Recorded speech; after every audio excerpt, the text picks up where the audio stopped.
भागीरथ पैदा हुआ, वो ज्ञान की गंगा लेकर के आए और माँ गायत्री को अपने हृदय में तपस्या के द्वारा उन्होंने धारण किया। गायत्री मंत्र के 24 अक्षर होते हैं, 24 अवतार होते हैं, 3 चरण होते हैं जिसको त्रिपदा कहा गया है, उपासना, साधना, आराधना। ये 3 गायत्री मंत्र के चरण हैं जिनको कि आप लोग धारण किए हुए हैं, उनके उद्देश्यों को, उनके लक्ष्यों को बताए हुए उस पर मार्ग पर आप चल रहे हैं। ये गायत्री क्या थी?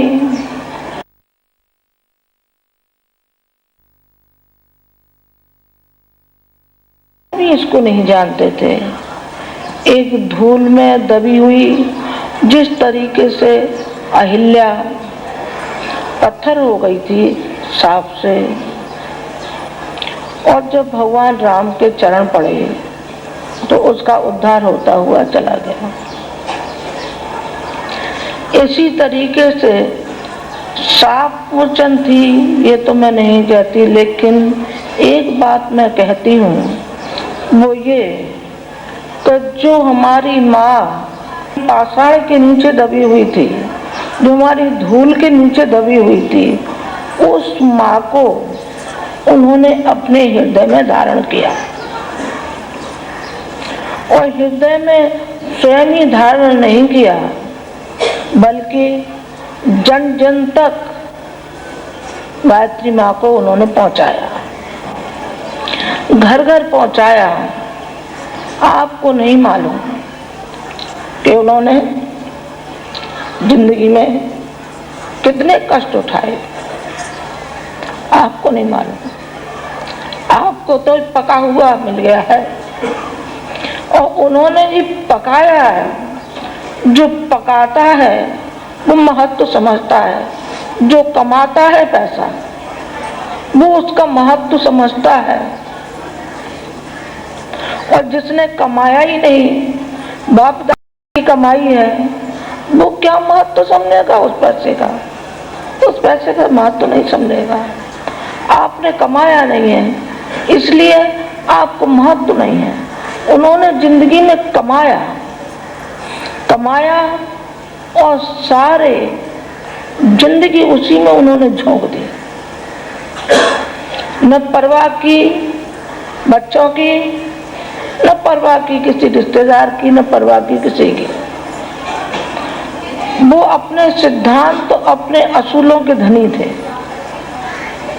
हमेशा उसी पर वो चलते रहे। और गायत्री माता को जन जन का, घर घर का बना दिया, और लाखों के हाथों में माला थमा दी। माला ही नहीं थमा दी, यही नहीं कहा कि एकांत में बैठ करके आप उपासना करना। एक और बात कही उन्होंने ये कहा कि तुम अपने जीवन शोधन के लिए समय जरूर निकालना, ताकि तुम्हारे अंदर से जो भी आपके अंदर मलिनता है, वो मलिनताएं निकलती हुई चली जाए। उन्होंने पलायनवादी नहीं बनाया, उन्होंने तो एक सदगृहस्थ की तरीके से ये बताया कि सदगृहस्थ में रहते हुए भी राष्ट्र के लिए, समाज के लिए किया जा सकता है। यही नहीं कि हम जंगल में चले जाएं और धूनी रमा लें और स्वर्ग मुक्ति की बात सोचने लगे। मान लीजिए एक की स्वर्ग मुक्ति हो भी गई, जब हमारा सारा देश अग्नि में झुलस रहा हो, विभीषिकाओं में झुलस रहा हो, सारा विश्व उस कगार पे खड़ा हो, विनाश के कगार पे खड़ा हो, तो फिर बताइए एक की मुक्ति हो भी गई तो उससे क्या बनेगा? मुक्ति जब तक सारे संसार का कल्याण नहीं हो जाता, पीछे नंबर अपना है। हम सब समाज में रहते हैं और समाज द्वारा ही प्रगति करते हैं, तो इस समाज को ऊंचा उठाने और आगे बढ़ाने की जिम्मेदारी भी हमारी है। ऐसे ही समाजनिष्ठ परिजनों का संगठन है गायत्री परिवार। इस दिशा में गायत्री परिवार क्या कुछ कर रहा है, आइए देखते हैं जागृति के अग्निकण में।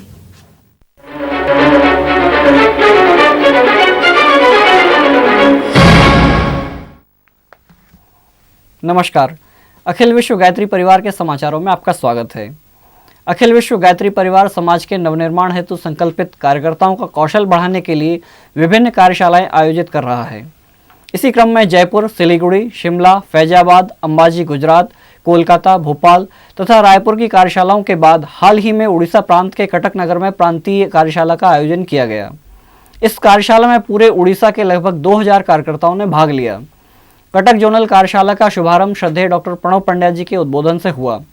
इसके पश्चात श्री वीरेश्वर उपाध्याय जी, श्री गौरीशंकर शर्मा जी, श्री ब्रजमोहन गौड़ जी, श्री कालीचरण शर्मा जी, श्री HP सिंह जी एवं श्री केशरी कपिल जी ने विभिन्न विषयों पर मार्गदर्शन दिया। कार्यशाला में भी कार्यकर्ताओं ने मिशन के विस्तार के लिए अंशदान तथा समयदान का संकल्प लिया। समूह चर्चा के क्रम में कार्यकर्ताओं ने क्षेत्रवार प्रगति रिपोर्ट प्रस्तुत की। शंका समाधान गोष्ठी में शांतिकुंज प्रतिनिधियों ने कार्यकर्ताओं के विभिन्न जिज्ञासाओं का समाधान किया। इस कार्यशाला से पूरे उड़ीसा में मिशन के कार्यों में एक नवजागृति आई है, जो निश्चित ही आने वाले समय में कई सुखद संभावनाओं को जन्म देगी। कटक जोनल कार्यशाला में 669 परिजनों ने समयदान के संकल्प लिए, जिसमें 56 ने आजीवन, 21 ने 1 वर्ष, 30 ने 6 माह, 256 ने 3 माह तथा 336 ने 1 माह समयदान का संकल्प लिया। साथ ही देव संस्कृति विश्वविद्यालय के लिए भावनाशील परिजनों ने 70 लाख रुपए से अधिक के अंशदान का संकल्प लिया। अंतिम दिन अग्रवाल विकास ट्रस्ट के सभागार में आदरणीय डॉक्टर प्रणव पंड्या जी ने प्रबुद्ध वर्ग के बीच विभूतिवानों को युग का आह्वान विषय पर उद्बोधन देकर मिशन के विस्तार में अपना योगदान देने के लिए आमंत्रित किया। एक बहुत बड़ा वर्ग है जिसके पास भौतिक संपदा तो है पर भाव संपदा नहीं है, और ये एक बहुत बड़ा वर्ग है जिसके पास भाव संपदा है पर भौतिक संपदा नहीं है। पर इसके बावजूद भी इस सारे समाज में एक आशावादी चिन्ह उभर के आता है कि जब राष्ट्र की, समाज की नवनिर्माण की बात होती है तो ये सारे वर्ग मिलकर के एक हो जाते हैं और सब मिलकर के एक साथ प्रयास करने की बात कहते हैं। आज के युग में जिसमें हम परिवर्तन की प्रक्रिया से अंधकार युग से प्रकाश के युग की ओर, हम कलयुग से सतयुग की ओर जा रहे हैं, एक विशेष जिम्मेदारी, special responsibility falls on those shoulders who are having specific acumen in their field. उनके ऊपर एक विशेष जिम्मेदारी आती है, जिन्हें कि आगे चल के समाज के बहुत बड़े काम करने हैं, इन दिनों कर रहे हैं, परंतु इन दिनों उस स्तर पे नहीं कर पा रहे हैं जिस स्तर पे उनको अपना आगे आना चाहिए था। गायत्री परिवार ने एक मंच उपलब्ध कराया जिसमें कि हमारे देश के, विश्व भर के विभिन्न वर्गों के विभूतिवान व्यक्ति आगे आएं और आगे आकर के समाज सेवा में भागीदारी करें। परम पूज्य गुरुदेव पंडित श्री राम शर्मा आचार्य जी और वंदनीय माता भगवती देवी जी की तपस्थली गायत्री तपोभूमि मथुरा में गत दिनों एक चित्र प्रदर्शनी का लोकार्पण किया गया। ऋषि युग के जीवन दर्शन पर आधारित इस प्रदर्शनी के माध्यम से मिशन के विराट विस्तार को समझा जा सकता है। गायत्री माता मंदिर प्रांगण में लगी इस प्रदर्शनी का लोकार्पण आदरणीय डॉक्टर प्रणव पंड्या जी ने परम पूज्य गुरुदेव के सुपुत्र आदरणीय श्री मृत्युंजय शर्मा जी तथा गायत्री तपोभूमि के व्यवस्थापक श्री द्वारिका प्रसाद चैतन्य जी की उपस्थिति में किया। ओम भूर्भुवः स्वः तत्सवितुर्वरेण्यं भर्गो देवस्य धीमहि धियो यो नः प्रचोदयात्। ओम भूर्भुवः स्वः तत्सवितुर्वरेण्यं भर्गो देवस्य धीमहि धियो यो नः प्रचोदयात्। ओम भूर्भुवः स्वः। भारतीय संस्कृति के आलोक से हमारी युवा पीढ़ी भी ओजस्वी बने, इसी उद्देश्य को लेकर गायत्री परिवार हर वर्ष पूरे देश में भारतीय संस्कृति ज्ञान परीक्षा का आयोजन करता है। भारतीय संस्कृति ज्ञान परीक्षा सभी स्कूलों, कॉलेजों में किस प्रकार पहुंचे और इसका सार्थक स्वरूप क्या हो, इस विषय पर दिनांक 23 से 24 अप्रैल 2005 को शांतिकुंज हरिद्वार में भारतीय संस्कृति ज्ञान परीक्षा की राष्ट्रीय कार्यशाला संपन्न हुई। इस कार्यशाला में नए प्रश्न बैंक, नई पाठ्य सामग्री तथा नई परीक्षा तिथियों की घोषणा की गई। इस वर्ष ये परीक्षा 21 राज्यों की 8 भाषाओं में होगी। गत वर्ष इस परीक्षा में 25 लाख छात्रों ने भाग लिया था। इस बार इस संख्या को और अधिक बढ़ाए जाने की प्रतिबद्धता जताई गई। इस कार्यशाला में घोषित तिथियों के अनुसार भारतीय संस्कृति ज्ञान परीक्षा हिमाचल प्रदेश, उड़ीसा, महाराष्ट्र तथा गुजरात में 24 सितंबर को, उत्तर प्रदेश, उत्तरांचल, हरियाणा, दिल्ली, पंजाब, चंडीगढ़, राजस्थान, मध्य प्रदेश तथा छत्तीसगढ़ में 22 सितंबर को, बंगाल में 23 अक्टूबर को, बिहार, झारखंड, सिलीगुड़ी में 19 नवंबर को तथा भिलाई अनूपपुर में 12 नवंबर को संपन्न होगी। यदि आप तनाव का शिकार हैं तो ध्यान, प्राणायाम और सकारात्मक चिंतन द्वारा इससे निजात पा सकते हैं। ये उद्गार हैं देव संस्कृति विश्वविद्यालय के कुलाधिपति डॉक्टर प्रणव पंड्या जी के। डॉक्टर प्रणव पंड्या जी ने रुड़की के कॉलेज ऑफ इंजीनियरिंग में तनाव प्रबंधन एवं ध्यान साधना विषय पर बोलते हुए कहा कि आज पूरा विश्व तनाव का अनुभव कर रहा है। अगले कुछ वर्षों में अवसादजन्य बीमारियों की संख्या और बढ़ेगी क्योंकि लोग भौतिकवादी चिंतन अधिक करते हैं। इससे बचने के लिए हमें योग की क्रियाएं, परोपकार का चिंतन तथा आज का काम आज ही करना चाहिए। Meditation is a cleanser of mental garbage. मानसिक कचरे की सफाई का नाम है meditation. It gives relief from mental constipation. Physical constipation के लिए आप दवा लेते हैं, मेंटल कॉन्स्टिपेशन की दवा क्या है? Meditation. If you try to meditate every day, you will be free from lot of unwanted thoughts, lot of mental problems which are always troubling you. When inner concentration of the mind on any object becomes effortless, unbroken and sustained, it is the stage of meditation. जब ध्यान की स्थिति में जाते हैं तो ध्यान का मतलब होता है ध्यान की स्थिति में अच्छे विचारों में स्नान करना ध्यान कहलाता है। डॉक्टर प्रणव पंड्या जी के इस उद्बोधन में कॉलेज के निदेशक, कुलसचिव सहित सैकड़ों विद्यार्थियों ने भाग लिया। अखिल विश्व गायत्री परिवार शांतिकुंज के मार्गदर्शन में विद्यार्थियों को देव संस्कृति के मूल्यों की जानकारी देने के लिए भारतीय संस्कृति ज्ञान परीक्षा प्रतिवर्ष कराई जाती है। इसी क्रम में मध्य प्रदेश की राजधानी भोपाल में गत वर्ष आयोजित इस परीक्षा का राज्य स्तरीय पुरस्कार वितरण समारोह हुआ। 3 दिवसीय इस शिविर में मुख्य अतिथि के रूप में मध्य प्रदेश शिक्षा संचालक महोदय पधारे। गायत्री शक्तिपीठ भोपाल में आयोजित इस कार्यक्रम में लगभग 50 विद्यार्थियों को पुरस्कृत किया गया। इन विद्यार्थियों को व्यक्तित्व विकास के सूत्र तथा युग निर्माण मिशन की जानकारी दी गई। अंतिम दिन प्रांत स्तर पर वरीयता क्रम में शीर्ष विद्यार्थियों को पुरस्कार प्रदान किए गए। गायत्री परिवार शांतिकुंज हरिद्वार द्वारा इस वर्ष युग चेतना विस्तार कार्यक्रमों की श्रृंखला चलाई गई। इस श्रृंखला का एक भव्य आयोजन तीर्थ नगरी उज्जैन में हुआ। गत वर्ष से चली आ रही अखंड जप श्रृंखला की पूर्णाहुति हेतु यह कार्यक्रम आयोजित किया गया। स्थानीय दशहरा मैदान में आयोजित इस कार्यक्रम का शुभारंभ एक युवा चेतना रैली से हुआ। इस रैली में लगाए गए समाज सुधार व व्यसन मुक्ति के नारों से सारा शहर गूंज उठा।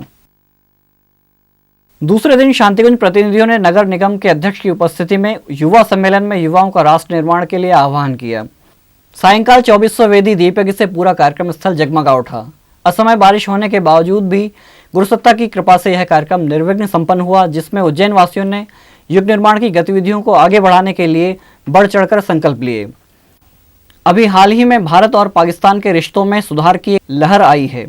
दोनों देशों के राजनीतिक रिश्तों के साथ धार्मिक रिश्तों में भी नजदीकी आई है। इसी क्रम में कुछ दिन पूर्व पाकिस्तान से 52 सदस्यीय दल शांतिकुंज प्रवास पर आया। मंजी भाई के नेतृत्व में आया ये दल 7 दिन तक शांतिकुंज में रुका। इस अवधि में इन लोगों ने शांतिकुंज ब्रह्मवर्चस्व तथा देव संस्कृति विश्वविद्यालय को देखा तथा मिशन के उद्देश्यों को समझा। इनमें से अधिकांश ने शांतिकुंज में गायत्री मंत्र सीखा एवं मंत्र दीक्षा भी ली। सिंध, पंजाब, बलूचिस्तान आदि प्रांतों से आए इन लोगों ने शांतिकुंज के इंसानियत पर आधारित धर्म की भूरी भूरी प्रशंसा की तथा परम पूज्य गुरुदेव का संदेश पाकिस्तान में भी फैलाने का संकल्प लिया।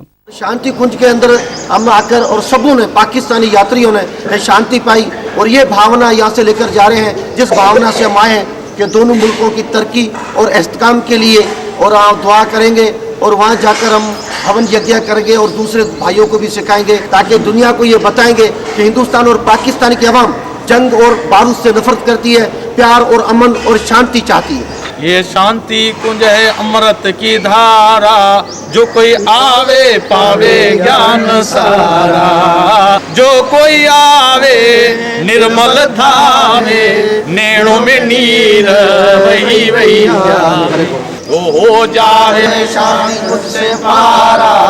जो कोई आवे पावे ज्ञान सारा, जो कोई आवे पावे ज्ञान सारा। लेस्टर गायत्री चेतना केंद्र में परम पूज्य गुरुदेव एवं वंदनीय माताजी के स्मारक प्रतीकों की प्राण प्रतिष्ठा आदरणीय शैलजी जी एवं आदरणीय डॉक्टर प्रणव पंड्या जी ने की। आदरणीय शैलजी जी ने इस अवसर पर कहा कि हम सभी परिजनों को श्रवण कुमार की तरह यज्ञ पिता एवं गायत्री माता को घर घर पहुंचाना चाहिए। आदरणीय डॉक्टर प्रणव पंड्या जी ने विदेशी परिजनों से अपने बच्चों को सांस्कृतिक ज्ञान में प्रशिक्षित होने के लिए देव संस्कृति विश्वविद्यालय के यूथ कैंपों में भेजने के लिए आमंत्रण दिया। और इसी के साथ अखिल विश्व गायत्री परिवार के समाचार समाप्त हुए। नमस्कार। भारतीय संस्कृति सिद्धों, योगियों तथा समर्थों की गाथा है। ऐसे ही एक सिद्ध योगी थे हमारे गुरुदेव पंडित श्रीराम शर्मा आचार्य। उन्होंने भी परिजनों की पीड़ा, उनकी आवश्यकता कैसे कैसे पूरी की और उन्हें जीवन पथ में आगे बढ़ाया। आइए देखते हैं अपने नियमित स्तंभ सुरभित स्मृतियों में। शांति कुंज से बाहर जाते थे तो गुरुदेव कहा करते थे कि बेटा तुम देखो, ये मत सोचना कि तुम अकेले जा रहे हो, मैं तुम्हारे साथ साथ रहूँगा और तुम्हारे को देखता रहूँगा और तुम्हारे को चेक करता रहूँगा और तुम्हारी हर हरकतों पर नज़र रखूँगा। तो मेरे को विश्वास नहीं होता था। मैंने कहा यार गुरुदेव तो एक हैं और हम 50 उस ज़माने में 50-50, 60-60 लोग निकला करते थे क्षेत्रों के अंदर, अलग अलग ये उन ज़माने में वानप्रस्थी चला करते थे, कहीं यज्ञ होते थे, कहीं रामायण की कथा होती थी, तो उनके लिए क्षेत्रों में कार्यक्रम कराने जाते थे। तो मेरे मन में कभी ऐसी जिज्ञासा मन में भावना आती थी कि हम 50-60 जने जाते हैं, गुरुदेव किस किस के पीछे घूमते होंगे जो है और किस किस की हरकतों को देखते रहते होंगे। गुरुदेव की इस महाशक्ति को और महासत्ता को तो इतना हमारे जैसा बच्चे का दिमाग वाला आदमी क्या समझ सके। तो मेरे दिमाग में रहा करता था, बुढ़े बाबा का दिमाग खराब हो गया है और इस प्रकार की बातें गुरुदेव कहा करते हैं, यूँ ही हमारे को डराया करते हैं। एक बार राजगढ़ के अंदर, अलवर के पास जो राजगढ़ है, वहाँ मैं रामायण की कथा करने के लिए गया हुआ। मंगू सिंह मुकुल एक हमारे परिजन हैं जो पंचायत समिति में कैशियर थे, उन्होंने वो कार्यक्रम रखा था। तो वो रहते थे पंचायत समिति के क्वार्टरों में जो रेलवे स्टेशन के पास था, और जहाँ रामायण की कथा हमारी रखी गई थी, सप्ताह कथा, वो शहर के अंदर एक सीताराम जी का मंदिर था, उस मंदिर में रखी गई थी। वहाँ से कम 2-3 किलोमीटर दूर मंदिर पड़ता था। अब रात को 12-1 बज जाते थे हमको। उस समय तो हमारा बचपना ही था, जवानी उम्र की थी, 20-22 साल की उम्र का रहा हूँगा मैं, तो नींद भी बहुत आती थी। अब रात को 12-1 बजे आदमी सोने वाला, सवेरे 4-5 बजे उठ जावे तो फिर दिन में नींद आती है, तो दोपहर को रोटी खा करके सो जाएगा। दोपहर में भी कथा करता था, रात को भी कथा करता था। तो एक दिन इतना थका हुआ था कि रोटी खा करके सो गया। दोपहर को 2 बजे मेरे को कथा शुरू करनी, 11-11:30 बजे सो गया था रोटी खा करके कि भाई अपन चलेंगे टाइम से। मंगू सिंह जी जो चले गए थे अपने ऑफिस। मंगू सिंह जी की पत्नी घर के अंदर गेहूँ साफ़ कर रही थी, उनको भी ध्यान नहीं रहा कि ब्रह्मचारी जी को जगाना है, रामायण की कथा के लिए वहाँ भेजना है तैयार करके। और मैं इतनी गहरी नींद में सो रहा था कि मैंने सोचने लगा कि मैं सोचता हूँ कि अगर मुझे कोई नहीं जगाए तो शायद मैं 4-5 बजे तक नहीं उठूँ, ऐसी गहरी नींद में सो रहा। अब अचानक मेरे को, मैं उसको स्वप्न कहूँ या जागृत कहूँ, मेरे को ऐसा महसूस हुआ कि जिस कमरे में मैं लेटा हुआ हूँ उधर सामने के दरवाजे से परम पूज्य गुरुदेव घुस करके चले आए और जिधर मेरे पैर थे उधर मेरे सामने आकर के खड़े हो गए। खड़े होकर के घूर घूर के मेरी तरफ देखने लगे, बोले तो कुछ नहीं, देख रहे मेरी तरफ। मैं घबरा गया। मैंने मन में सोचा, अब मन ही मन में लेटा सोच रहा हूँ, इतना नालायक भी हूँ मैं मन ही मन में सोच रहा हूँ गुरुदेव आप काय को आए, रामायण की कथा तो मैं ही कर लेता अकेला, मुझे कौन सा दिक्कत आ रही थी, परेशानी आ रही थी, आप यहाँ चल करके आए। मन में सोच रहा। गुरुदेव बोले कुछ नहीं, घूर घूर करके देखें तो मैं घबरा गया। मैंने कहा बात क्या बाबा, नाराज क्यों है। मैंने घबरा करके आँख खोल दी। आँख खोल करके देखा, चारों तरफ देखा, गुरुदेव कुछ नहीं दिखाई दिए। फिर मैं नींद में आलस में फिर मैंने आँख बंद कर ली, फिर सामने गुरुदेव दिखाई दिए। फिर मैं घबरा गया, फिर आँख खोली, फिर कुछ दिखाई नहीं दिया। 3 बार मेरे साथ में ऐसा हुआ। फिर मैंने घबरा करके घड़ी की तरफ देखा। मैंने कहा अरे घड़ी में तो 2 बजने में 5 मिनट और मेरे को रामायण की कथा करने के लिए जाना है। लेट हो गया। मैं एकदम से खड़ा हो गया यार। खड़ा होकर के मुंह पे पानी के छींटे मार करके फटाफट कुर्ता उर्ता गले में पहन करके, मेरा झोला वोला ले करके और रामायण की किताब उसमें रख करके, और मैंने बहन जी का, मैंने कहा बहन जी मेरे को देर हो गई, मैं जा रहा हूँ कथा करने के लिए मंदिर के ऊपर। बहन जी ने कहा अच्छा भाई साहब मैं तो भूल गई आपको जगाना। इतना ही कहा मैं दौड़ करके रोड के ऊपर आ गया। रोड के ऊपर क्या देखता हूँ, जबकि ये राजगढ़ जो शहर है ज़िंदगी में पहली बार गया था और मैं समझता हूँ आखिरी बार गया। उसके बाद मैं राजगढ़ गया भी नहीं, अभी तक दोबारा नहीं जाने पाया हूँ। जैसे ही मैं सड़क के ऊपर आया तो क्या देखता हूँ कि एक रिक्शे वाला शहर की तरफ मुंह किए हुए, पैडल पर पैर लगाए, बिल्कुल सीट के ऊपर बैठा, तैयार खड़ा। अब मैं रिक्शे वाले को जानूं नहीं, रिक्शे वाला मेरे को जाने नहीं, और मैं घबराहट में दौड़ करके उछल करके उसके रिक्शे पर बैठ गया। उसने तो मेरे से ये नहीं पूछा कि तुझे कहाँ जाना है, और मैंने उसको ये नहीं बताया कि मुझे कहाँ जाना है। और जैसे ही मैं बैठा, रिक्शे वाला फटाफट दौड़ करके रिक्शा चलाता हुआ और मेरे को ले जा करके मंदिर के आगे खड़ा कर दिया। मंदिर के आगे खड़ा कर दिया, मैं रिक्शे में से कूद करके उसको 1 का नोट पकड़ाया, उसने चवन्नी मेरे को वापस दी। मैंने ये, और सीधा मैं मंदिर में घुस गया। मंदिर में घुस करके टाइम पर मैंने रामायण की कथा शुरू कर दी। कथा शुरू कर दी। आज तक मेरे ये समझ में नहीं आया कि वो रिक्शे वाला कौन था। आखिर में मैं यही सोचता हूँ कि परम पूज्य गुरुदेव की सत्ता और शक्ति ही समय समय पर अपने बच्चों को चेताती रहती है, समझाती रहती है, और कहीं भूल करते हैं तो जगाती रहती है, और उनसे कोई गड़बड़ ना हो जाए, भूल ना हो जाए, उनको संभालती रहती है। तब जाकर के मेरे को विश्वास हुआ कि हाँ, गुरुदेव की शक्ति बराबर हमारे साथ रहती है, और गुरुदेव हमारा मार्गदर्शन और हमारी जांच, हमारी हरकतों की जांच कि हम क्या कर रहे हैं, सही कर रहे हैं या गलत कर रहे हैं, बराबर गुरुदेव की सत्ता और गुरुदेव की शक्ति हमारे साथ साथ रहती है, चलती है, और हमारा सहयोग करती रहती है। कई रूप गुरुदेव के मैंने देखे हैं। बालक का सा भी रूप देखा है, तो क्या नाम, बड़े बड़े बूढ़े बुजुर्गों का सा भी रूप देखा है। कई बार गुरुदेव जैसा व्यक्ति जो क्या नाम 3-3.5 हज़ार पुस्तकें लिख डाले, और इतना बड़ा विद्वान विश्व का, मैं तो कहता हूँ कि जितनी भी ज्ञान के मार्ग हैं, जितनी भी कलाएं हैं, जितनी दुनिया की हर चीज़ के गुरुदेव, मर्मज्ञ जानकार, सृष्टा के रचयिता परम पूज्य गुरुदेव, लेकिन कभी कभी कैसी बचपने जैसे बच्चों जैसी बातें कर देते थे। एक बार मेरे को गुरुदेव कहने लगे, बेटा मेरे को याद नहीं रहता, आजकल मैं बुढ़ा हो गया हूँ, मेरी अक्ल काम नहीं करती है, मैं भूल जाता हूँ। तो अब उन सारी बातों को सुन करके अब उनके सामने तो बोले कि हमारे मारवाड़ी में कहावत है कि बाबा सबको मारे, बाबा को कौन मारे, समझे ना। तो उनको कह तो हम कुछ सकते नहीं थे, लेकिन बड़ा मज़ा भी आता था, हंसते रहते थे। तो गुरुदेव के कई रूप देखने को मिले। उसमें क्रोधी रूप भी देखने को मिला, दयालु रूप भी देखने को मिला, गुरुदेव का माँ वाला रूप भी देखने को मिला। कई रूप देखने का सौभाग्य मिला यार। हम तो कहते हैं कि मैं तो समझता हूँ कि मेरे मुकाबले शायद भगवान राम भी इतने सौभाग्यशाली नहीं रहे होंगे, और भगवान कृष्ण भी इतने सौभाग्यशाली नहीं रहे होंगे कि उनको भी ऐसे गुरु नहीं मिले होंगे जैसे गुरु। और गुरु क्या, मेरे लिए तो मेरे भगवान है। मुझको ना वैकुंठ की ज़रूरत है, ना स्वर्ग की ज़रूरत है, ना मोक्ष की ज़रूरत है, ना सिद्धि की ज़रूरत है। मैं ज्ञानवान भी नहीं बनना चाहता, विद्वान भी नहीं बनना चाहता, और मैं कोई प्रकार का वैभव, पद, यश कुछ नहीं चाहता। एक ही मेरी इच्छा है कि अनंत तो मेरे जन्म हो, जितनी संख्या आपकी है, इकाई दाई सैकड़ा हजार से लेकर के पदम 10 पदम, अरब 10 अरब, खरब 10 खरब, नील 10 मील, अनंत तो मेरे जन्म हो, और अनंत जन्मों में परम पूज्य गुरुदेव के चरणों का सानिध्य और सेवा मिलती रहे, और कुछ नहीं चाहिए। एक ही प्रार्थना, बस एक ही इच्छा, एक ही कामना है, बराबर निरंतर 1 सेकंड को भी मैं न रुकूं, ये जन्म से छूटूं, दूसरे जन्म में चला जाऊं, और उसी समय से गुरुदेव का मिशन का काम करने लग जाऊं। इसके अलावा अपनी कोई इच्छा नहीं। भारतीय संस्कृति का आधार वेद हैं, क्योंकि वेदों से ही वह दिव्य ज्ञान फूटा जो सारे आर्ष ग्रंथों के माध्यम से आज तक बहा चला आ रहा है। ये आर्ष ग्रंथ कितने हैं, इनका मूल भाव क्या है, इसी विषय की जानकारी प्रस्तुत है हमारे जिज्ञासा के इस अंक में। आज हमारे साथ शांति कुंज के वरिष्ठ प्रतिनिधि श्री चंद्रभूषण मिश्रा जी उपस्थित हैं। भाई साहब, आपका हमारे स्टूडियो में स्वागत है। आज हम आपसे आर्ष ग्रंथों के विषय में कुछ जानना चाहेंगे। आखिर आर्ष ग्रंथ क्या है और इनकी कुल कितनी संख्या है? अपनी बात भारत भारती की इन पंक्तियों से शुरू करते हैं। हाँ और ना भी अन्य जन करना न जब थे जानते, थे ईश के आदेश तब हम वेद मंत्र बखानते।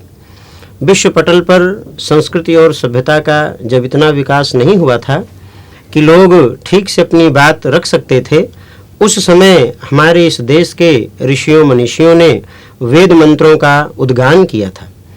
वस्तुतः ऋषि मनीषी ऐसे शुद्ध पवित्र अंतःकरण वाले थे कि उनके ध्यानावस्था के समय जब परमात्मा के ध्यान में वे तल्लीन होते थे तो उनके अंतःकरण में ज्ञान का ऐसा प्रकाश फूटता था जिसे बाद में वे अपने शिष्यों के समक्ष प्रकट कर देते थे।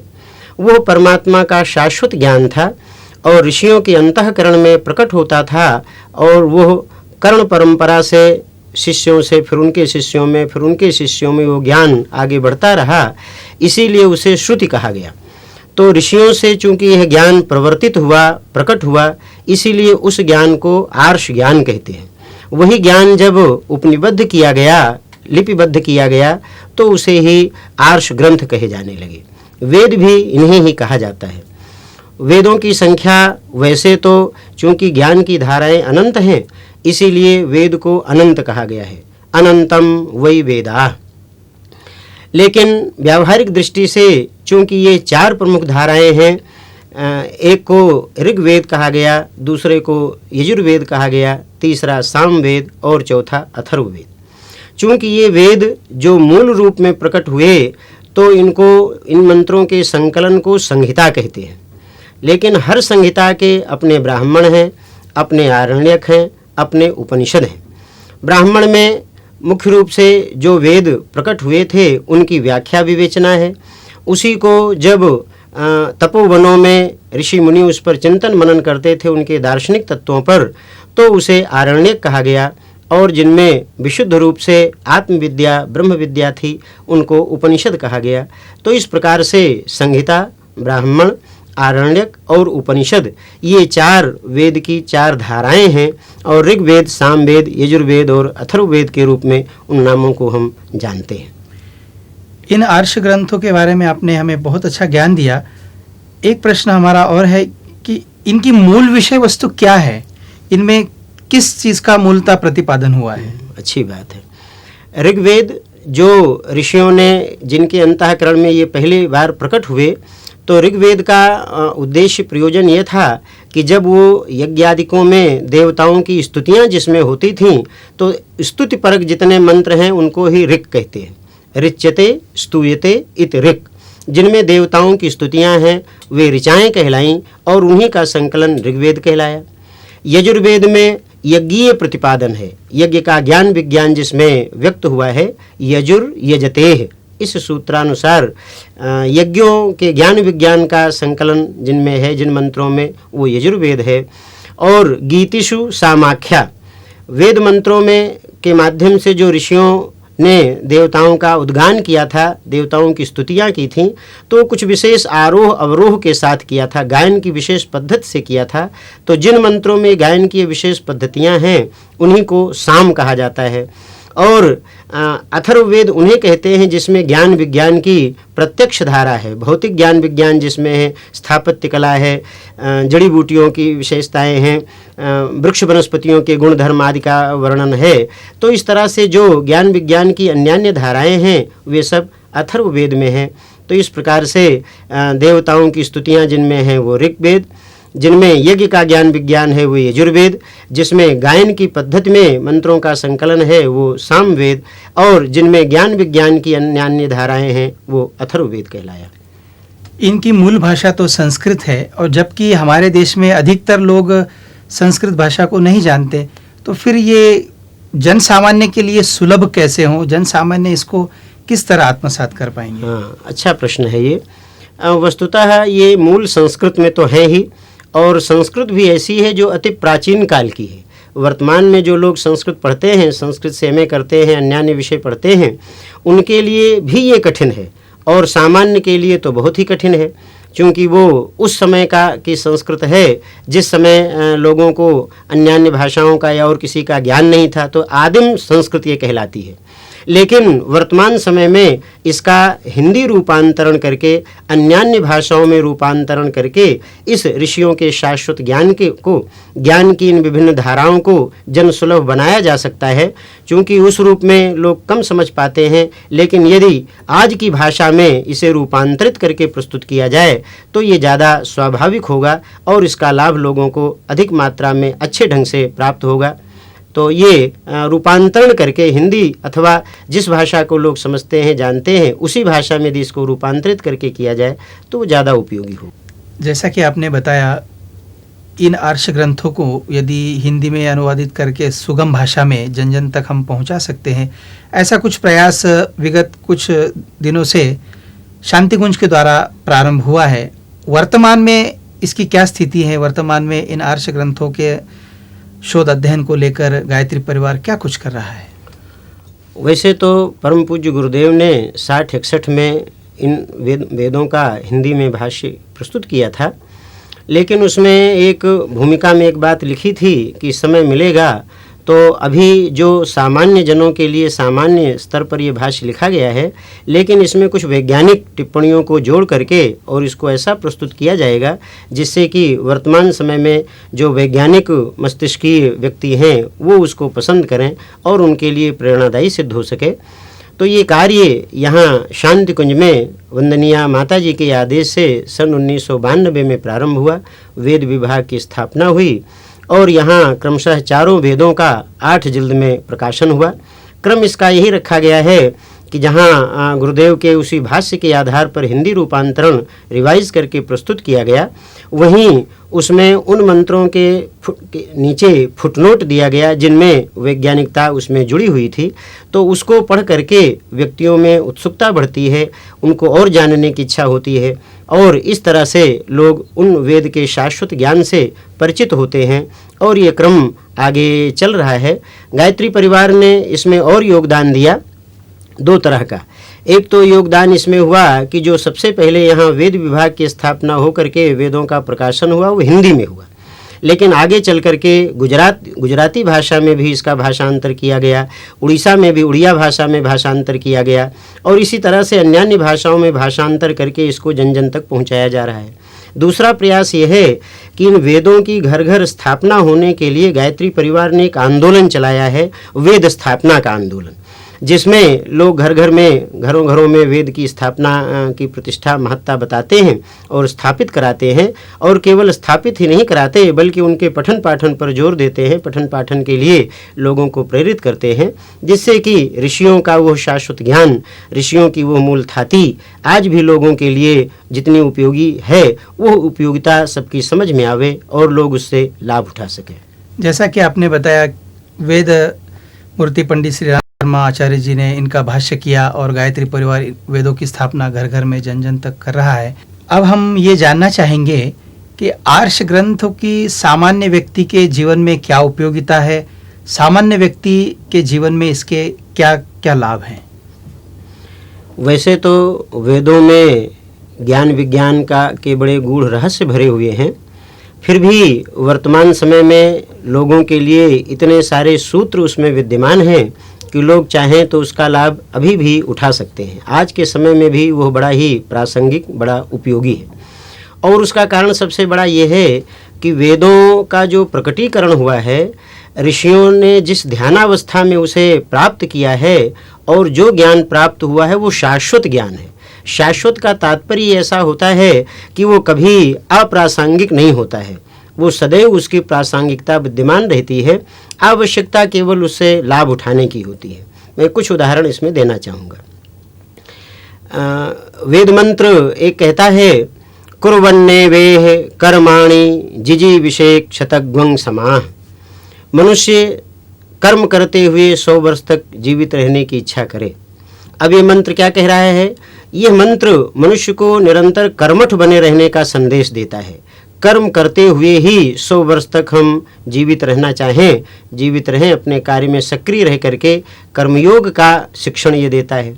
इसी क्रम में आगे कहा गया है, तेन त्यक्तेन भुंजी था माँ गृह कस्य धनम। व्यक्ति को जो कुछ उपलब्ध है, साधन सामग्री उपलब्ध है, उसका वो उपयोग तो करे, लेकिन त्याग पूर्वक उपयोग करे, किसी के धन की लालच न करे, लोभ न करे। आज जो आपाधापी मची हुई है वो केवल इसीलिए किसी की बड़ी संपदा को देख करके, इसको उसको देख करके लोगों को उसे पाने की लालसा बन जाती है, जो अनुचित है। हम कर्म करते हुए, अपना प्रयास पुरुषार्थ करते हुए उसके लिए प्रयत्नशील हों और उसे हम स्वयं अर्जित करें। तो वेद का आदेश है त्यक्तेन भुंजी था, त्याग पूर्वक उसका उपयोग करो। माँ गृधः कस्य धनम, किसी के धन की लालच मत करो। वास्तव में ये धन किसका है? किसी का नहीं है, परमात्मा का दिया हुआ है। धरती पर ये उपयोग के लिए मिलता है, न कोई अपने साथ लाता है न अपने साथ ले जाता है। और भी कई ऐसे सूत्र हैं, जैसे एक है वाचम वदत भद्रया। मनुष्य को चाहिए कि वो कल्याणकारी वाणी बोले। ज़्यादातर आपस में जो झगड़े फसाद होते हैं वो छोटी छोटी बात के लिए हो जाते हैं। यदि हम ये ध्यान रखें कि हम कल्याणकारी वाणी ही बोलेंगे, जिसमें हमारा भी हित हो, सामने वाले का हित हो, तो ये कितनी अच्छी बात हो। वाचम वदत भद्रया, जैसा कि कबीरदास जी ने भी कहा है, ऐसी वाणी बोलिए मन का आपा खोए, औरन को शीतल करे आपो शीतल होए। दोनों को शीतलता मिले, दोनों के लिए अच्छाई हो। तो इस तरह से मनुष्य अच्छी वाणी कैसे बोले, किस तरह से वो चले, उसका जीवन कैसा हो, उसका परिपालन वो कैसे करे, ऐसी तमाम बातें वेदों में ये विद्यमान हैं। और तमाम ऐसे सूत्र हैं जो वर्तमान समय में उतने ही उपयोगी हैं। इस प्रकार वेद मंत्रों का वर्तमान समय में वर्तमान जनजीवन के लिए बड़ी उपयोगिता है। आवश्यकता उससे लाभ उठाने की है। उस पर अध्ययन किया जाए, मनन किया जाए तो निश्चित रूप से उससे मानव मात्र प्राणी को उसके लाभ हो सकता है। भारत की अमूल्य निधि, ऋषियों की ज्ञान की थाती और हमारा गौरव जो आर्ष ग्रंथ है, इसके विषय में आपने हमें बहुत अच्छी जानकारी दी। आपने अपना व्यस्त समय निकालकर स्टूडियो में आए, हमें बहुत कुछ आपने ज्ञान दिया। आपका बहुत बहुत धन्यवाद। नमस्कार। गायत्री की शक्ति धाराओं में एक धारा है भवानी। ये असुरों का विनाश करने वाली तथा दुष्टों का संहार करने वाली मानी जाती हैं। हम इनके स्वरूप को और अधिक खोल रहे हैं गायत्री शक्ति धारा के इस नए अंक में। भुवनेश्वरी गायत्री की ये शक्ति धारा संसार भर के ऐश्वर्य की स्वामिनी मानी जाती है, क्योंकि भुवनेश्वरी में संसार भर के चेतनात्मक आनंद की अनुभूति भरी पड़ी है। भुवनेश्वरी की साधनात्मक स्थिति में संपूर्ण सृष्टि का ऐश्वर्य अपने अधिकार में आता प्रतीत होता है। ऐश्वर्य की प्राप्ति तथा अनुभूति की सामर्थ्य प्रदान करने वाली भुवनेश्वरी आध्यात्मिक पुरुषार्थ से ही प्राप्त होती है। इसके लिए गायत्री उपासना में इसी स्तर का विधि विधान अपनाया जाता है। भुवनेश्वरी के एक मुख तथा 4 हाथ हैं। इन हाथों में गदा शक्ति का प्रतीक है, राजदंड न्याय व्यवस्था का, माला नियमितता का तथा आशीर्वाद मुद्रा प्रजापालन की भावना का प्रतीक है। ये चारों सद्गुण अपनाने वाला ही विश्व भर के ऐश्वर्य को संभाल सकता है। भुवनेश्वरी गायत्री मंत्र के यो अक्षर की देवी हैं। इनके ऋषि जमदग्नि और देवता पुरंदर माने जाते हैं। इनका बीज मंत्र खम है, जिसे गायत्री मंत्र में जोड़कर साधना करने से साधक में गौरी तथा विश्वोत्तमा विभूतियां आती हैं। इन विभूतियों से उसे सुयश तथा ऐश्वर्य की प्राप्ति होती है। भुवनेश्वरी के यंत्र में बीजाक्षर को घेरे 2 त्रिभुज त्रिगुण और त्रिकाल युक्त भुवन विस्तार के प्रतीक हैं, जबकि 3 वलय भुः भुवः स्वः के तीनों लोकों में नियमन का बोध कराते हैं।